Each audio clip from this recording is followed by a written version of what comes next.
Diyan lamang natin nakikita ang pagkakapantay-pantay natin bilang mga Pilipino.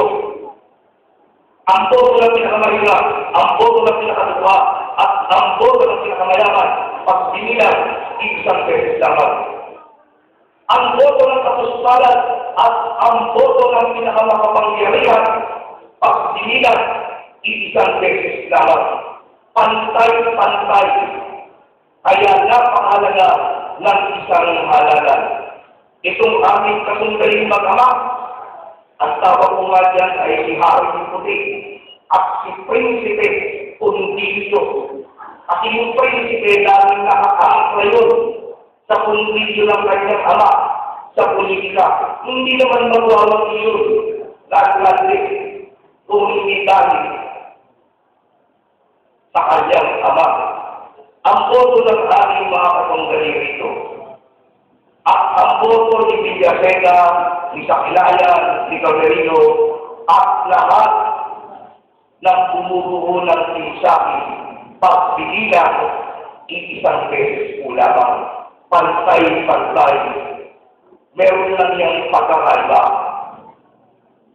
Ang pagkakaiba niyan, pag sinuma na ang mga boto, dahil kasama namin kayo, tayo ang panalo. Yung dalawa, nasa kapilang tugtugan at nalabaw, kumakasungan. Ang boto sa Senado, sanctity of the ballot, as they call it. Ang boto sa Senado, hindi yan pinipilit, hindi rin yan pinagpipilit. Kaya ang magbenta o bumili ng boto, pinarusahan ng atas, dahil yan ay sagrado. Meron din tayo karapatan na iliin kung sino ang ating ihahalal. Yan hindi nila inaalimana yan. Hindi inaalimana, maaaring hindi naiintindihan ng ating mga katunggali. Bakit ba sila nagsosorte? Sorte, complete name, middle name, surname, complete address, complete person's number, complete cellphone number. Gustong malaman kung sino ang inyong iboboto. Kalikitan tinagamit yung tinatawag mga liners. Bakit ba inaalam yan? Bakit nila gustong malaman ang inyong boto? Bakit ba nila winawalang diyan yung mga tarpuli namin? Ngayon ang mga tarpuli ulit para ng bandaritas. Bakit ba nila ginagamit? Sasakyan ng pag-nag-ari ay munisipyo, kinakanya nila. Bakit pa sila ngayon gumagastos ng katapot-tapot samantalang ang aming katunggali nasa huro ng kapangyarihan ng lalawin ng Cavite. Ang kanyang anak nasa huro ng kapangyarihan ng bayan ng Imus. Dahil po ang magdamang yan nag-aalaga, nagkakalabay ng pagabag ng pagkatalo sa darating na halalan.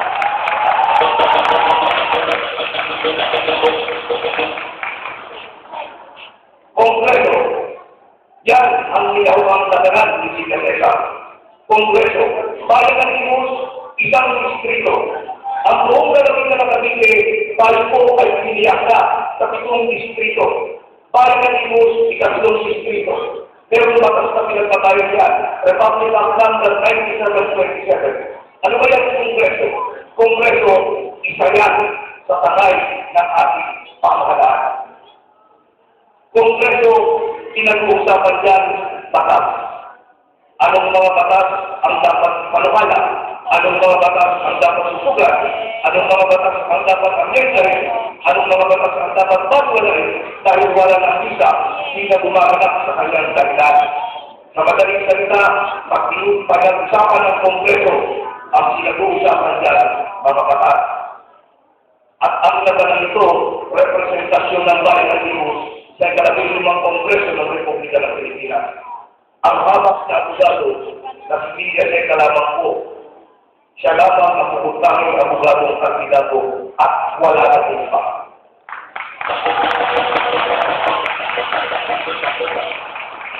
Mga bayan din, para sa bayan ng Imus ang lalapit na halalan. Ito ang unang-unang pagkakataon nagsama-sama pinaka-prominente, mga kinikilalang mga pamilya, mga kinagalan, mga pinaka-respeladong mga leaders para sa isang pagbabago. Gusto kong ipaalala sa inyo at ipaalam, meron tayong kandidato ang 2 senador. Bukod kami ang bayan ng Negros, sa lahat ng mga bayan at syudad dito sa Republika ng Pilipinas ang may kandidatong senador. Si Senator Tom Revilla Jr. at si Congressman Gilbert Remulla. Hindi lang natin sila dapat iboto.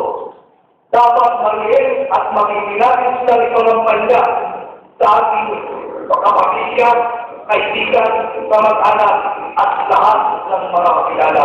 Dahil yung dalawang yan, magbibigay ng tangal dito sa bayan ng Negros. Ang ating kandidatong gobernador, si John Dick Remulla, ang tigil gobernador, si Tingo Bautista. Unang-unang pagkakataon, nagsama na ng Remulla at Bautista para sa isang pagbabago. Kaya walang duda sa isipan ni Villaseca na tayo magwawagin ito dahil kasama natin sila sa nalalapit na labanan.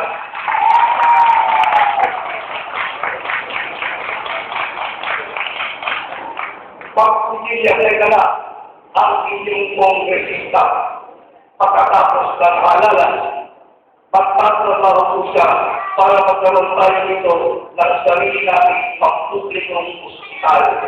Hindi yung inahakamatan natin, inaawaan natin ating mga kababayan, bumupunta lang tayo na makasahe papuntang Quezon City, makaklase papuntang Las Piñas, magkaroon lang ng servisyo ng isang pampublikong ospital. Pagsibilya sa lang kongresista, magtatrabaho siya, magkakaroon tayo yan dito sa sarili natin tayo.